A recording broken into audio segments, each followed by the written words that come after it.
Welcome everyone. My name is Harrison Richardson. I also go by Arson. And today I'm going to walk you through a deep dive of client-side prototype pollution. I'm going to do that by solving the first client-side prototype pollution lab that Portswigger has in their online burp academy. We'll just go ahead and jump into it. Go ahead and get my screen switched there. All right, so I'm going to go ahead and get the lab brought up first. Okay, and here you can see, the lab's titled DOM-based cross-site scripting through client-side prototype pollution. So we're going to be finding prototype pollution on the client side, and then we're going to be escalating that to a DOM-based cross-site scripting. And you can see the basic process here. So first of all, you're going to find a source. Just like a DOM-based cross-site scripting, you need to find some way that the web application is going to take user-controlled data and manipulate it in some way to where that's going to be your attack vector, your injection point. Then, just like with DOM-based cross-site scripting, we've got to identify a gadget property that's going to allow us to actually execute that JavaScript, and that's typically something that's going to allow you to write to the DOM, right? So .append, .html, those same types of things. But what we're going to see is that the way that we're getting our payload into that sink or into that gadget is very different than how we would do it with the DOM-based cross-site scripting. Because we're kind of going in a roundabout way by infecting the prototype there. And just for a little bit of context, I don't want to go too deep into this. In fact, if you want to see a deep dive video into object-oriented programming and inheritance and deep merges, recursive merges, things like that, let me know in the comments, and if enough people ask for it, I can definitely get one of those made. Otherwise, I'm just going to drive forward with these labs here. But just for a little bit of context, since this is the first lab, Portswigger has this great article explaining what prototype pollution is, and this diagram does a great job of showing what we're trying to do at a very high level, right? So we're the attacker, and our request is coming in. We are submitting an object that at some point on the client side is going to go through what's called a recursive merge. So it's going to, or a deep merge is another term for that. So it's going to combine these two objects together.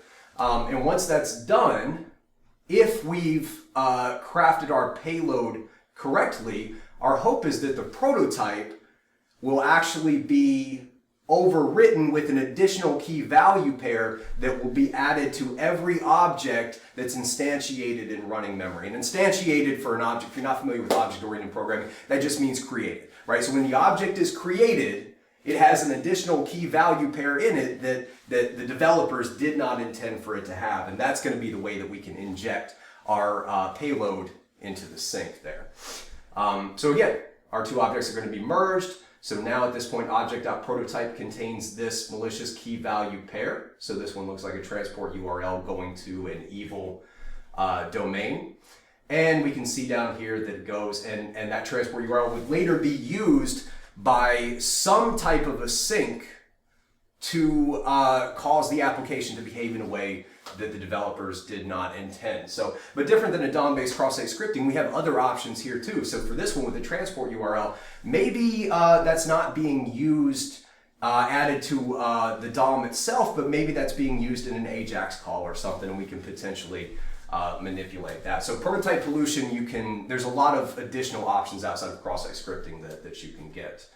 And again, if we come down here, you can see the process for finding a prototype pollution and escalating it to a cross-site scripting is always going to be the same. So first we have to find a source, but this source has to at some point perform that recursive merge, at which point the prototype will be polluted. Then we're going to go and find our sink right here. So again, the gadget that we can infect finally is going to be exploited down here after we've found our sink, and that's going to allow us to execute that DOM-based cross-site scripting. So let's go ahead and come back to our lab here. Now, anytime we come into one of these burp labs, the first thing we want to do, obviously we're routing everything through our burp proxy here. So let's refresh and make sure that we've got that going. And it actually looks like we do not. So we can click on here. We'll go to Foxy Proxy, and Foxy Proxy is disabled. That's why we're not seeing it. So I refresh again. And here we can see that those requests are coming through our proxy. And we'll come to the target. Now, I don't want to have all this noise in my sitemap here. So I'm going to come in and add this to the scope, and I'm going to use an advanced control and just do a simple string regex in the host there. And if we add that, come back and only show items in our sitemap there, that will isolate this to just our lab there. Okay, so now that we've got that dialed in, the next step that we want to do, and always start with this when you're coming into a burp lab or doing any type of a web application, pen test, security evaluation, anything, you want to click through the lab, you want to submit every form, click every link, and what burp is going to be doing on the back end there is it's going to be crawling all of those links. It's going to be populating the sitemap. You can see here we already have a lot of insight into the web application, even though we've only loaded the home page. And the reason for that is that the burp's crawler is going through and it's automatically populating that based on links that it can find, JavaScript, all that type of stuff. So the gray here shows that it just hasn't actually been accessed yet, but burp knows that that's there based on the code that's coming back. So we'll go ahead and submit a few payloads here. Now, if you're very familiar with burp, you're very familiar with the process of web app pen testing, and you don't want to go through this initial steps and hear all this from me, I'm going to put a link in the description with a timestamp.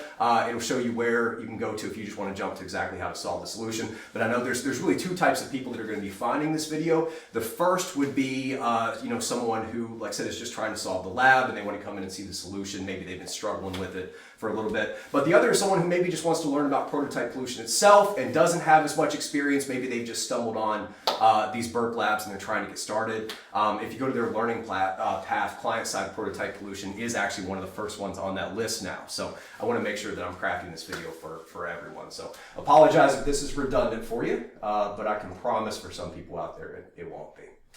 So I'm going to go ahead and continue clicking around. We've gone ahead and submitted that search. We have a My Account. So typically when we can log in, we have our Wiener Peter account, and we were able to log in. So again, I'm just trying to see what functionality I have access to here. We will go ahead and update our email. As we can see, we're getting a ton of great information. As this is populating, I'm looking at, what are the endpoints that contain possible attack vectors? So where can I submit GET requests that have parameters? Where can I submit POST requests? This is prototype pollution, so I'm paying special attention to JavaScript, right? Here's right down here, we have a typical form XML submission in the login, but then we have this logger over here that has JSON. I know that I'm targeting JavaScript prototype pollution, so that's certainly catching my eye there. And then we have our submit feedback.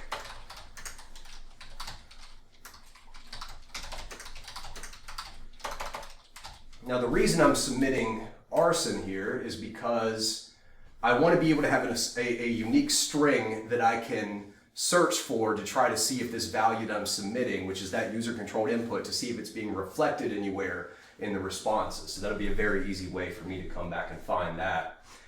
Let's see. So we can come and populate everything here. Okay, so we've got a general idea of what's going on. I'm actually going to move away from burp at this point, because because this is prototype pollution, I want to focus just in the browser. And again, I'm going to show you how to solve this lab two different ways. So we're going to start out with the manual solution using just the Chrome developer tools, and then we'll move over and solve it with burp. And that's going to show us how much easier it is with burp's built-in browser, and they've got a bunch of tools that are built into that. It's like a Chromium fork. Really simplifies the process of searching for this prototype pollution and escalating it as well.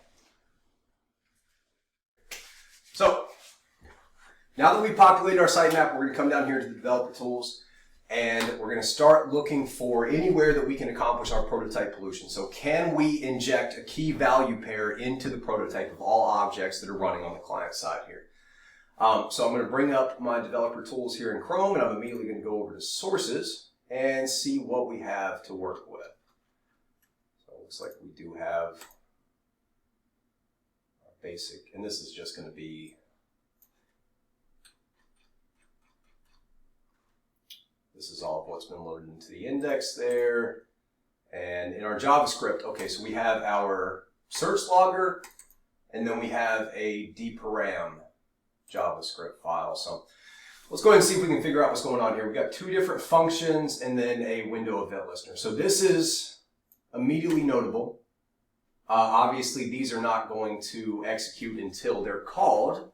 So this code is going to go ahead and set these two functions up. And it's going to add this event listener that says when the window loads, we're going to execute this search logger script here. So let's see what that search logger script actually does. So the first thing does not accept any parameters. So it's just going to go ahead and run. And it immediately creates this config object. And that config object has the params key. And the value of that key looks like it's going to be a string of the parameters that are sent through a GET request there. And then we've got a couple other if statements, but this looks like somewhere that I can inject user-controlled data into it. Obviously, it's taking the search param, so that's going to be window.location.search. It's going to take it to a string, and it's going to add that as the key value pair. So me as the attacker, that's immediately interesting to me. Let's go ahead and see if we can control that. Let's see if what we think is happening is happening. So I'm going to add a breakpoint here, and we will go ahead and let's just do a simple payload. Okay, and now our breakpoint is fired as we expected. We've gone in and it's running this dparam method here, which is, or function, which is stored here in the dparam JavaScript.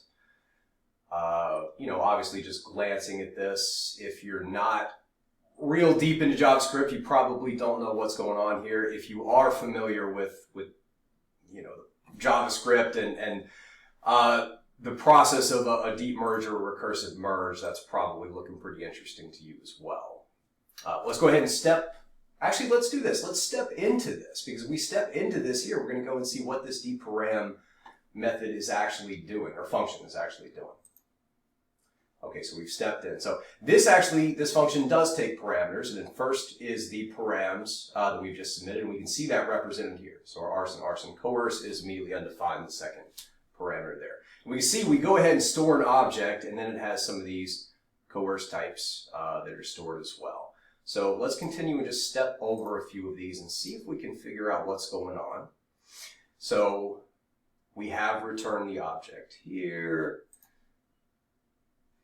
Okay, and we've come to the end, and we can see we really have arson here. So this is creating an object and returning that object. So again, if you're not too familiar with JavaScript, this may not look, may not be too glaring of an issue to you, but I can tell you that what is happening here is a recursive merge or a deep merge. So it's creating this new object, and two objects have been merged as a part of that. So now that we've gotten a chance to walk through that dparam function and see what it does, it appears to be performing a recursive merge. So I believe that we can exploit that mechanism in order to pollute the prototype of every object that's instantiated. Again, that's just a fancy word for created. Every object that's created and is used within running memory here. And that's going to allow us to eventually get to our exploit. So let's come back over. I'm going to add another breakpoint, and looking at this config object, we can see very easily our attack vector is going to be the search param. So again, that's window.location.search. So you can see up here in the URL, I've already got my payload going. So we're going to use a question mark to get to our get parameters outside of the URL. Then we're going to start by using this __proto__ syntax. If you're familiar with Python, if you've ever done if name equals main, same syntax there. This is a global property that all objects are going to inherit, a prototype, which is built through the constructor. And so, thank my phone for going off. So this, if we're able to pollute the prototype, then all objects that are instantiated should have this arson key value pair. So let's see if we can get that to happen. I'm going to click on this. You can see our breakpoint is going to catch it. And just like we did before, I'm going to step into this dparam method. And now we've got something that's a little more complicated. So our string here has the proto. You can see that our brackets have been URL encoded. That's fine. So we have our object that is going to be returned here. And we're going to go through this recursive merge function rather. So let's go ahead and click through a few of these. I don't want to click in just because it's going to take a while, and I don't think that needs to be in the video here, but as we've walked through, it has taken apart this proto arson, and it has merged these into a new object that's going to be returned. So if we step through one more time, two more times, here we go. We come back and we see now we have this config value, and it has params. Now the params is an empty object, right? So that may look a little weird initially. You know, we passed it in arson. Why are we not seeing this? Well, that's because the params, that arson key value pair, it did not get appended into this object that was returned from the dparam JavaScript function, because when it was merged, it recognized that prototype string and said, oh, this key value pair, it doesn't go into the object we're returning, it actually goes into the prototype of that. So that's where the pollution happens, and now moving forward, every new object that's created has that as part of its prototype because of what's called inheritance, which, I mean, you can imagine what that means. It's inheriting all of these key value pairs in addition to whatever new key value pairs it may be given by the developers. So at this point, we have an empty object here. Now it's looking at this, and there's a if statement. If the config.transport URL exists, you know, if it happens, then we're going to get to this code block. Otherwise, we're going to continue moving on. So I'll just step over this, and you can see what doesn't exist. It's an empty object, so there's no transport URL key value pair in there, so we can skip over, and we'll go ahead and finish loading the page. So hopefully, as I'm walking through this, you're starting to see how we're going to inject this payload into the script. You know, we were able to add that arson value, and we can see that here now that the page is loaded. If we come to the console and type in arson, there's a value stored there. You know, if I come back over to see our prototype pollution learning materials, and I do the same thing, that doesn't exist. It hasn't been defined. But it's been defined here in our lab because we've added that to the prototype vol object. So it's instantiated in running memory right now. We have the ability to access that. And if I type in object.prototype, we can see it's right there on the front. So we've got our prototype, or we got our key value pair that we've injected, and then we've got the constructor, and we've got everything else that we would expect to see within this prototype. Right? So that's where we can see that our injection was successful. So how do we get to this block of code? How do we get inside this if statement? Well, we need to have config.transport URL. So if we need to add a key value pair, we need to inject transport URL to make sure it exists when it reaches line 12 of this code.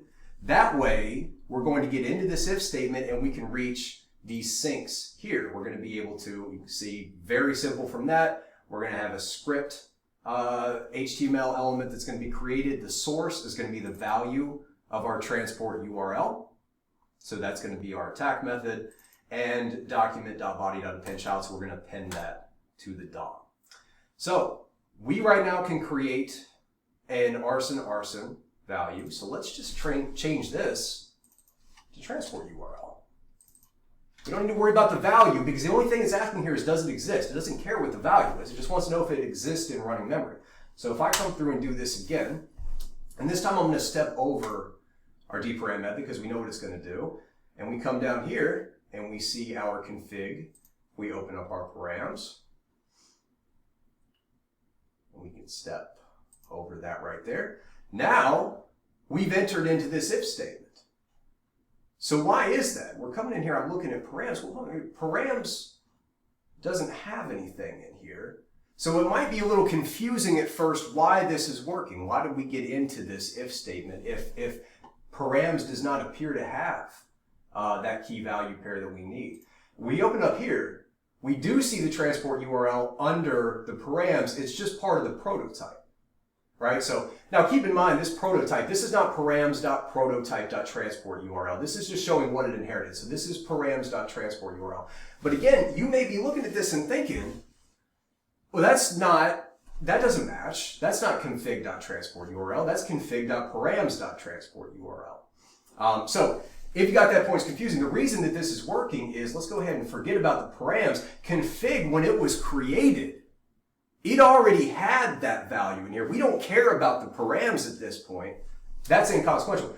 We want to come down here and look at the configs prototype, and now we see config.transport URL equals arson, and that's the reason that we've come in here. So if we continue the execution, and we come over here to our DOM, and we search in our DOM, again, this is why we're using a unique string, we can see that we have written to the DOM there. So we now have prototype pollution that has allowed us to access a block of code, an if statement that we shouldn't be able to access, and through that we can write to the DOM. We have reflected unique input. So we're going to go ahead and try to escalate that to a DOM-based cross-site scripting. So let's come back over to our sources again. And this time, instead of putting arson, actually we can leave that there just to be a string, but just like any other DOM-based cross-site scripting, we're going to kind of close that out. And we'll close our script tag as well. We'll open a new script tag, and then I want to go wherever we want. So I don't see any reason why this wouldn't work. Let's go ahead and click on it. We will hit our breakpoint there. I'm just going to go ahead and run it to open it up. And everything loads, but it doesn't work. The alert doesn't fire. So that's weird to me. I was so confident. I thought that was going to work. Let me come back over to the elements and see. Let's see what's actually happening here. So here's the script tag we've injected, but it's not reading it as HTML. It's just a string there. And so if we go back and look at our source, we can see why that is. This function is not being called until after the window object is loaded. So if we had a way to inject this string into, let's say, something in the server side, so that when that window is loaded, it's dynamically processed and it's building out the DOM, then yeah, the exploit that we tried would probably work. But because we're waiting until the entire page or the entire window is loaded to start this, the DOM has already been rendered. Those elements are already in there. So all we're doing is injecting a string into it. So our typical method of doing a DOM-based cross-site scripting is not going to work here. But the good thing is this is coming from our source attribute. So we do have some other options here. So let's, this is in a script tag. For me, anytime I run into something like this, I always want to try to find documentation to learn more about what is actually happening under the hood. And then we can try and figure out how to exploit it. So let's come over to the documentation and let's look at what the actual script tag says specifically on the source. So it says just one sentence, two sentences. I actually don't know what the right answer to that is. But it says the attribute specifies the URI of an external script. So it's meant to reach out to grab an external script and pull it back, and it will run that script. And that was what we would, typically try to do if we could do an external script. The problem is that's not going to work with our lab because we are isolated within this lab environment. So if we had an exploit server up here, we could do that. If this was, like a bug bounty program or something, you would have the ability to do that. But again, we need to understand really what's going on in the back end here. This is an isolated lab. So we're going to need to find another way to get that data in there. And luckily, it looks like we have an option, which is it can also be used as an alternative to embedding a script directly within the document. So instead of putting that script between two script tags, we can actually embed it in the source here. And we do that with what's called a data URL. And here we can see the syntax for that. So a data URL, it has 4 parts. The beginning is just a prefix that says that it's data. Very, very simple. We have the MIME type of the data. We have an optional base64 token. And then finally, the actual data. Looks really complicated, but we can forget about everything in here. We don't need to do any encoding. We don't have to tell it the MIME type. We can just have JavaScript that's going to execute in the source. So we still need to include our comma. But other than that, we can just put the data that's going to execute. So let's come back here. And instead of all this, let's have the transport URL say, we're going to copy that prefix, data colon. We're going to get rid of that. We're going to keep our comma. And finally, we're just going to put our data, which is an alert, document.domain. And if we go ahead and run this again, we're going to hit our breakpoint, which we can remove, send that through, and there we see that we have executed an alert.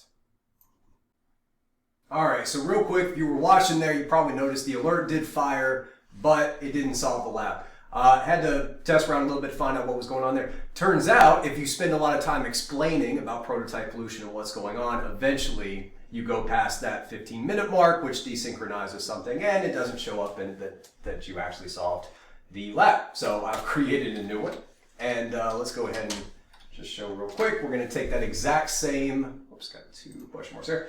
We're going to take that exact same payload here that we have, and once again, proto transport data. We'll send that through, and that should go ahead and fire an alert and show us that we have solved the lab.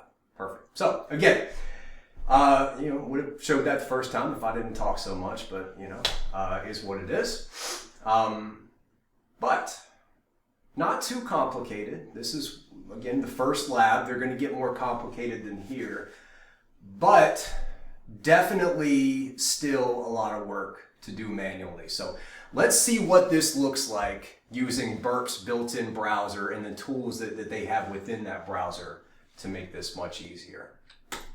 So I imagine it's still going to show us that it's solved, but that's okay. Yeah, that's fine, because we're still just looking to do the same thing. Everything still exists here. We just don't, we're not going to get a new alert here. But let's move off from that. Come over here to a browser. We'll come to proxy, and then to open their browser, we can go to the intercept here, and there's a button to open their built-in browser. Again, this is a fork of Chromium from what I understand. No, don't do that. Okay, and then we're just going to copy this over. We should see the same thing within here. All right, now let's go ahead and run this. So I'm going to come up here to the Burp extension and make sure that my DOM invader is on first. I'm also going to go to attack types, and I'm going to make sure that prototype pollution has been turned on as well, right? And we'll do some other videos talking about DOM clobbering and post messages and all that other fun stuff that we have here. But we do have this running. I'm going to go ahead and bring up my developer tools, and within the developer tools, now we have our DOM invader here. And immediately, Burp's browser has already found our prototype pollution. So it sent this canary through and found, in fact, let's go ahead and open this up here to see what it's showing. Hasn't actually found the source and sink yet. So, but it does show that if you append this to the end of the URL, we're going to be able to get a prototype pollution. So let's do a quick test first. And if we inspect in here, back over into the console, again, this would be all the same thing. We would see this right here. Shows that it's been polluted. So this browser and Burp Suite is luckily doing a lot of the hard work for us. So one of the reasons that I really wanted to showcase this is this is a phenomenal way to look for prototype pollution and escalating it to cross-site scripting, and then eventually combining that with a cross-site request forgery to do what's called a session writing attack. That's how you can bypass authentication. You can make requests that the user didn't intend, change their password. That's when you start to get into those really good bounties. Start making some good money. So that's what we want to start looking at. Would definitely recommend adding this to your methodology if you're a bug bounty researcher. So now that we know we have prototype pollution, we're going to do the same thing. We've got to find a gadget that we can attack. Now, we could go back in and we could read through and we can memorize everything and have a list and spend all this time parsing through a gigantic JavaScript file. Or, thankfully, we can just click this button that says scan for gadgets, and you can see it's working up on the top here. And if we come down to the console, well, we can see right there on the top too, it says, hey, look, it found something that you're probably not going to want to have. And we'll come down to DOM Invader, and now this looks a little different. Now we can open up the stack trace and see exactly what's happening here. Or maybe we just click it instead of doing that. Oh, it's in the console. Sorry about that. Yep, here we go. So in the console, we see right here, search logger. It is on the same place that we were looking at. It says, hey, here's your sink that we're going to be targeting. You go away. Target. All right, here's the sink that we're going to be targeting just like we did everything before. So come back to DOM Invader. Now I could go through and do everything I did to read the JavaScript and find out how to exploit it, but again, this browser makes it real easy. They've already done it for me. I'll just hit exploit, and we can see it's already come up. Now, if we had not already solved this, it would pop up again and show that it's solved. So Hopefully that answered the vast majority of questions you have about client-side prototype pollution. You were able to go ahead and get the lab wrapped up there. If you do have any additional questions that I didn't answer, you can ask them in the comments. I'll do my best to get back to it. You can also get me on LinkedIn. Links will be in the description there. If you're a bug bounty researcher, I have a ton of tools, resources, information on my GitHub. Again, link in the description. You can go there, check it out. Anything you need, everything I have, I make publicly available. All the tools I make, everything, immediately publicly available. You can go take them and start using them. I also do Twitch streams. Try to do every Tuesday and Thursday, live bug bounty hunting and a kind of Q&A. You can come in, you can ask me what I'm doing, why am I looking at certain things. All of that is available to you. Come join me anytime you want. I also do ad hoc streams here and there. That's it. Thank you very much. Cheers.